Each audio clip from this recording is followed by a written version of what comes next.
Hello everyone, it's me, Nate Slater, here with my quick spoiler-free review of Joker, Folie À Deux. The plot for Joker, Folie À Deux, the sequel to 2019's Joker, unfolds just 2 years after the events of the first film.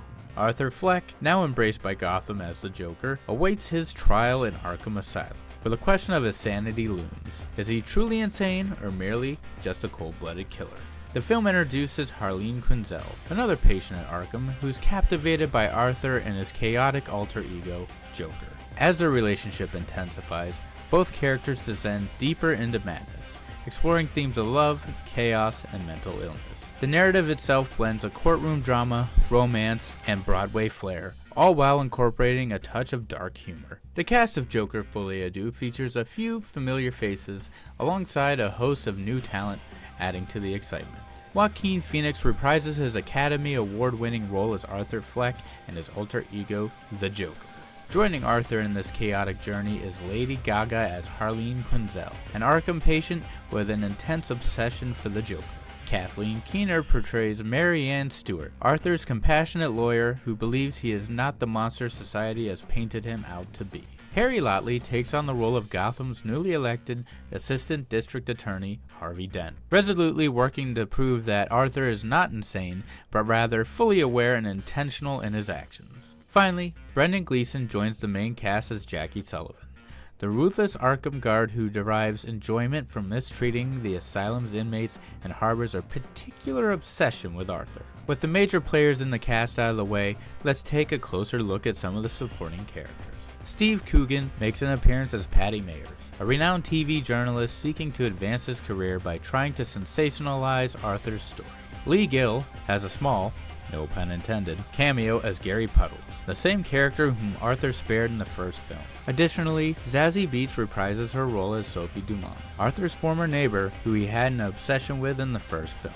Now, let's move on to a few things that made this an entertaining movie.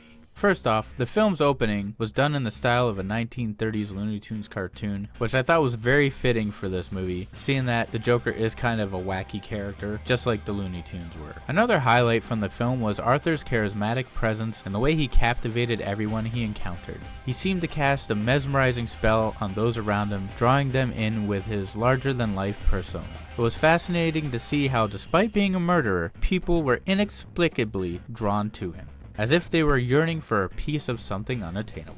One final aspect of the film that I enjoyed was the musical-like delusion sequences. It did a good job in illustrating how Arthur copes with the trauma he endures throughout the film. Now let's move on to what made this film a little disappointing. The dynamic between Arthur and Harleen unfolds as one might anticipate at first. However, by the end, the writers make a foolish choice by completely dismantling everything that has been built between the two characters. Moreover, it seems they intentionally disregard much of what was established in the first film and carried through this sequel. Arthur's character is meticulously developed only for that development to be undermined in the film's conclusion. One final complaint I have about the film is the limited screen time devoted to Arthur and his Joker persona. While this could be understandable in the first movie, one would expect a sequel to showcase more of his iconic character, especially given the film's title. While Joker, Folie À Deux deepens the narrative of Arthur Fleck and explores the complexities of his psychological struggles, the final 30 minutes ultimately undermine much of what was established in the first movie and most of this film. Therefore, taking away all of the story that the fans have grown to love, and as a result, I give this movie a 6 out of 10. While this movie isn't something to be completely ignored, if you were a fan of the first one, maybe give this one a skip. However, if you really want to see how it ends, it will entertain you for its runtime. And with that, my review comes to a close. Remember, if you haven't already, like, comment, and subscribe to keep up to date on all things Plot Hole Productions. Once again, I'm Nate Slater, and I'll catch you in the void.